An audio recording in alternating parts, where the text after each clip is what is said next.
Hello everyone, welcome to Aris jewellery. ಇವತ್ತು ನಾನು ನಿಮಗೆ ತೋರಿಸ್ತಿರೋದು ಏಡಿ ಸ್ಟೋನ್ ಅಲ್ಲಿ ಬಂದಿರುವಂತ ಲಾಂಗ್ ಹಾರಾಸು.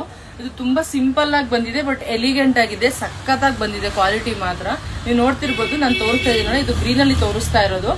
ಯಾವಾಗ್ಲೂ ಗ್ರೀನ್ ವೇರ್ ಮಾಡ್ತೀರಾ ಅಂತ ಹೇಳ್ತಾ ಇದ್ದಾರೆ ನಮ್ಮ ಕಸ್ಟಮರ್. ಅದಕ್ಕೋಸ್ಕರ ಇವಾಗ ನಾನು ಪಿಂಕ್ ನ ವೇರ್ ಮಾಡಿದೀನಿ ನೋಡಿ. ಈ ತರ ಬರುತ್ತೆ. ಈ ತರ ನಿಮಗೆ ವೆಸ್ಟರ್ನ್ ವೇರ್ಗೆ ತುಂಬಾ ಚೆನ್ನಾಗಿರುತ್ತೆ. ಸೊ ನಾವು ವೆಸ್ಟರ್ನ್ ವೇರ್ ಲೆಹೆಂಗಾಸು ಮತ್ತೆ ಗೌನ್ಸ್ ಗಳು ಯೂಸ್ ಮಾಡಿದಾಗ ಚೆನ್ನಾಗಿರುತ್ತೆ. ಮತ್ತೆ ಸ್ಯಾರೀಸ್ ಬಂದು ಪಾರ್ಟಿ ವೇರ್ ಸ್ಯಾರೀಸ್ ಅಲ್ಲಿ ನಮಗೆ ಬೋಟ್ ನೆಕ್ ನ ಯೂಸ್ ಮಾಡ್ತೀವಿ. ಸೊ ಬೋಟ್ ನೆಕ್ ಬ್ಲೌಸ್ ಗಳಿಗೆ ನಾವು ಶಾರ್ಟ್ ನೆಕ್ಲೆಸ್ ಗಳಾಗ್ಲಿ ಚೌಕರ್ ಆಗ್ಲಿ ಹಾಕಿದ್ರೆ ಚೆನ್ನಾಗಿ ಕಾಣಿಸೋದಿಲ್ಲ. ಅದಕ್ಕೆಲ್ಲ ಈ ತರದ್ದು ಲಾಂಗ್ ಹಾರಾಸ್ ಹಾಕಿದ್ರೆ ಚೆನ್ನಾಗಿರುತ್ತೆ. ಇದು ನಿಮ್ಗೆ ತುಂಬಾ ಲಾಂಗ್ ಏನ್ ಬರಲ್ಲ, 3-4 ಡಿಸೈನ್ಸ್ 3-4 ಲೆಂತ್ ಅಲ್ಲಿ ಹಾಕೊಬಹುದು. ಇದ್ರಲ್ಲಿ ನಿಮ್ಗೆ 2 ಕಲರ್ ಅಲ್ಲಿ ಬಂದಿದೆ. ಒಂದು pink with white, full white stone ಅಲ್ಲಿ ಪಿಂಕ್ ಸ್ಟೋನ್ ಬರುತ್ತೆ ರೂಬಿ. ಇನ್ನ ಒಂದು ಬಂದು ಫುಲ್ ಪಿಂಕ್, ಅದ್ರಲ್ಲಿ ನಿಮ್ಗೆ ಗ್ರೀನ್ ಬರುತ್ತೆ. ನಾನು ತೋರಿಸ್ತೀನಿ ನೋಡಿ ಹತ್ರದಲ್ಲಿ ನಿಮ್ಗೆ ಯಾವ ತರ ಇದೆ ಇದು ಅಂತ ನೋಡ್ತಿರ್ಬೋದು. ಫಸ್ಟ್ ಕ್ವಾಲಿಟಿ ಸ್ಟೋನ್ಸ್ ಎಲ್ಲ ನಿಮ್ಗೆ ಒರಿಜಿನಲ್ ಸ್ಟೋನ್ಸ್ ಬರುತ್ತೆ, ಏಡಿ ಸ್ಟೋನ್ಸ್ ವಿತ್ ಗ್ರೀನ್ ಕೂಡ ಇದೆ.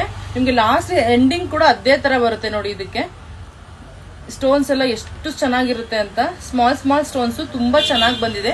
ಇದು ಲಾಂಗ್ ಹಾರಾಸೇನೆ ನೋಡಿ, ಸೇಮು ನಾನ್ ವೇರ್ ಮಾಡಿದ್ದೀನಲ್ಲ ಇದೇ ತರನೇ ಬರುತ್ತೆ. ಇದು ಪಿಂಕ್, ಇದು ಬಂದು ಗ್ರೀನ್, 2 ಕಾಂಬಿನೇಷನ್ ಕಲರ್ಸ್ ಅಲ್ಲಿ ಬಂದಿದೆ. ಸೊ ಯಾರಿಗೆಲ್ಲ ಬೇಕು ಬೇಗ ಬೇಗ ಬುಕ್ ಮಾಡ್ಕೊಳ್ಳಿ. ಇದು ವಿತ್ ಇಯರಿಂಗ್ಸ್. ಆ ಇಯರಿಂಗ್ಸ್ ನಾನು ವೇರ್ ಮಾಡಿಲ್ಲ, ಸ್ಮಾಲ್ ಇಯರಿಂಗ್ಸ್ ಬರುತ್ತೆ. ಸೇಮ್ ಇವಾಗ ನಿಮ್ಗೆ ಇದು ಯಾವ ತರ ಇದೆಯೋ ಅದೇ ತರ ನಿಮ್ಗೆ ಇಯರಿಂಗ್ಸ್ ಕೂಡ ಬರುತ್ತೆ ಇದಕ್ಕೆ. ಸೊ ಯಾರಿಗೆಲ್ಲ ಬೇಕೋ ನಮ್ಮ ಶಾಪ್ ನ ವಿಸಿಟ್ ಮಾಡಿ ಬೈ ಮಾಡಿ.